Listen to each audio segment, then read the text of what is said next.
I just got done watching the brand new Final Destination Bloodlines, and yeah, I don't really have much to say about this. I'm kind of just letting you guys know, right? So when it comes to Final Destination, it wasn't really a movie that I grew up watching. I've seen the first two, recently rewatched those. I watched the third one. That's kind of the one that sticks with me the most. Maybe it was the fourth one. The pool scene. That I remember that very, very clearly. Other than that, those weren't really the horror movies that I rocked with for a long time. And upon my rewatch of the first two, I'm not gonna lie to you, I see what the appeal might be with these movies. This constant game of trying to figure out how a person is going to die based upon the clues that the person that has had the premonitions gets. It gets to be kind of fun, ultimately kind of realizing that by the end of the day, nobody escapes death. And from then on, really being a formulaic franchise that kind of just rehashes a lot of the things that they've done before. When Final Destination Bloodlines was announced, it didn't really pique my interest. I wasn't really too excited about it. I wasn't really interested in seeing it. But as we got closer and I started to see a lot of the marketing go around, I decided that I was going to give it a watch and check it out. And now that I've seen it, it'll honestly probably be the only time that I ever do watch it. Don't get me wrong.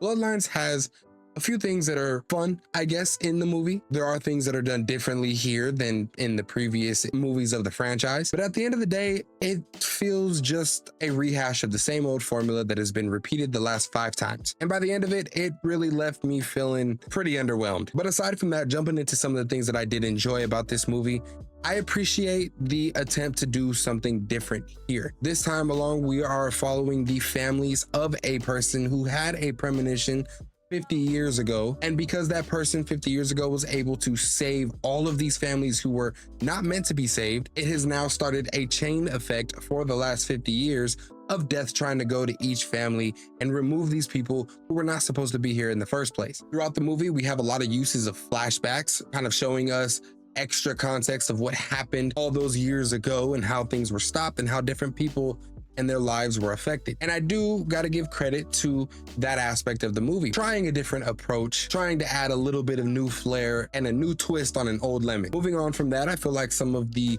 effects or the visuals that were given in this new edition of the franchise does outdo a lot of the effects of the old movies. Now, grantedly so, you might say, well, Jinx, that's obvious because this is a 2025 movie and those movies were made hella years ago. And I couldn't argue with that. I mean, if you look the same in 2025 as you did in 2002, 2003, or even 2011, then yeah, you're the problem and you should have done better. So I couldn't argue with that there. But just judging a movie based off of the time that it comes out, what the movie is, did a good job. The opening scene with this skyscraper restaurant building that they're in, the spectacle looks amazing. Definitely made me never want to go that high up ever in life. Adding to that, some of the CGI in this movie was decently done, was not great. In some areas, definitely got pretty wonky. But at the end of the day, that in itself wasn't necessarily enough to like pull me out of the movie or anything like that. Talking about some of the kills that happened in this movie, I think that there were a few that were done pretty well. There was nothing too crazy outside of the realm.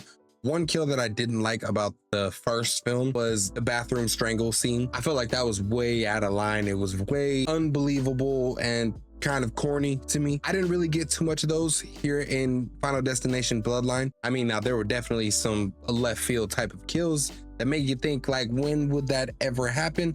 But for the most part, within the context of the lore and of the story being told, a lot of the kills here work. Some of the kills are very brutal, but I honestly find some of the moments that lead up to the kills to be worse than the kill themselves. If I may, just slight spoiler for one scene in particular. You've seen it in the trailers. There was a piece of glass that was put into a cup with ice. The glass falls on the ground. Somebody steps on this piece of glass, leading to the events that you will see where somebody gets taken out. And for me, that kill in particular was so much more mild than seeing somebody's foot step on a piece of freaking glass and that shit just shoot right through. The glass part got me way more than the kill did. And there are a few more moments in the movie like that. But ultimately, there weren't a lot of kills that I felt were too ridiculous. They work for the movie. Some of the kills even being throwbacks to previous movies. So I was able to sit back and just, you know, whatever. Lastly, it would be horrible for me not to mention, but bringing Tony Todd back to be in this movie, I feel has to be one of the greatest pieces of this movie. As you all know, we lost Tony Todd not so long ago, and I believe this was his very last role before his passing. And I love to see him back in this role, back being a part of this franchise that he has been a part of since, what was it, 2002? It was great to see him back. Now, it was a little sad also, and I'm going to be honest with you, I'm not going to spoil it because I feel like if you are a Final Destination fan, Tony Todd and his character has kind of been the biggest mystery, maybe. So I won't spoil what they did in this movie for his character. It was a decent send-off for Tony Todd himself. All I will say is that I wish Tony Todd was who I thought he was going to be. The storyline that they kind of gave his character, the explanation that they gave for his character, I wasn't too much of a fan of, but nonetheless, it was great to see him back into this role as his final appearance in this franchise. But honestly, moving on from there, I don't really have a lot of positives. As I kind of said in the beginning of this video, I just feel like this movie is just very formulaic. You know what's going to happen. You know what's going to transpire from beginning to end. You know that at the end of the day, nobody escapes death. A lot of the characters, I didn't really like a lot of the characters. There wasn't a lot of development for a lot of them, which maybe you'd be able to say that for every cast in the franchise. But I found maybe one or two to be characters that I sort of cared about. And to be honest, as somebody who casually watches these movies, I have more questions about them than I ever got answers. In all honesty, it almost feels like this movie is playing it very safe and very copy and paste of its previous iterations. And with us being in the year 2025, I was kind of hoping that maybe they would take some kind of risk, maybe switch it up, give us a little bit more lore into what is going on with all of this, and it just didn't deliver in that. I'm not gonna say that I hated the movie, but I couldn't sit here and tell you that I loved it either. For me, honestly, I would probably give this movie somewhere around a 6 out of 10. It just felt very similar to the older movies. Not much has changed. Even acting ability was just kind of minimal. It's very obvious to see that these are not high budget films. And when I think of watching or wanting to watch something in the horror genre, Final Destination just kind of falls by the wayside for me. However, I do think that if you are a huge Final Destination fan, if this is a franchise that you have been following from its start and you just really like the Final Destination formula, this might just be fine for you. But as I said, I am somebody who casually watches these movies and I know very little about each one of them. But I could see if you were somebody who was more of a diehard fan, you might really enjoy this movie. From there, I will kind of go into, I mentioned that I have more questions about this franchise than I ever got answers. A lot of those are having to deal with the supernatural presence of this movie in general. Death is constantly referred to almost as a person, as if Death is like the Reaper. And I do wish that Death had more of a presence. I mean, even in this movie, they say he is about to make a move. Okay, I just personally would love to see that aspect of it. Also, with these people getting premonitions, how the hell do they get premonitions? Why are they getting these premonitions? Is it supposed to be some kind of weird gift from God?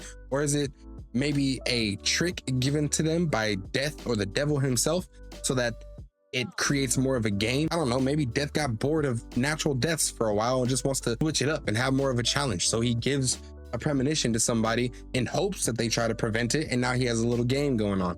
I don't know. I would like to know. I feel like there's more that could be thrown into these movies that isn't, and it's kind of settled to be just a very simple and basic formula of a horror movie when you could do more. I could be alone in that thought process though. Maybe I'm just trying to make it too complex, more complicated than it needs to be. Very possible. I do that in my daily life all the time. Well, I apologize if this review isn't more positive. I always like to be positive on movies, but I also got to just tell you how I see it and authentically let you know how it hit me. But as far as things go for Final Destination Bloodlines, that's all I got for you, man. I want to know what you think about the movie. If you went to go see it, if you plan to go see it, how hyped were you? How hyped are you? What did you think about the movie? And let me know how I'm wrong, because I know some of you are going to think so. So as always, if you stayed until the end of this video, I appreciate you so much. Thank you. Make sure you hit that like button if you stayed so we can try and get this video out to more people. Also consider subscribing to the channel so that you don't miss any of the future videos that gets put out. That's pretty much it for me now though. Y'all know how this goes. I'm out. Y'all be smooth and stay geeked up.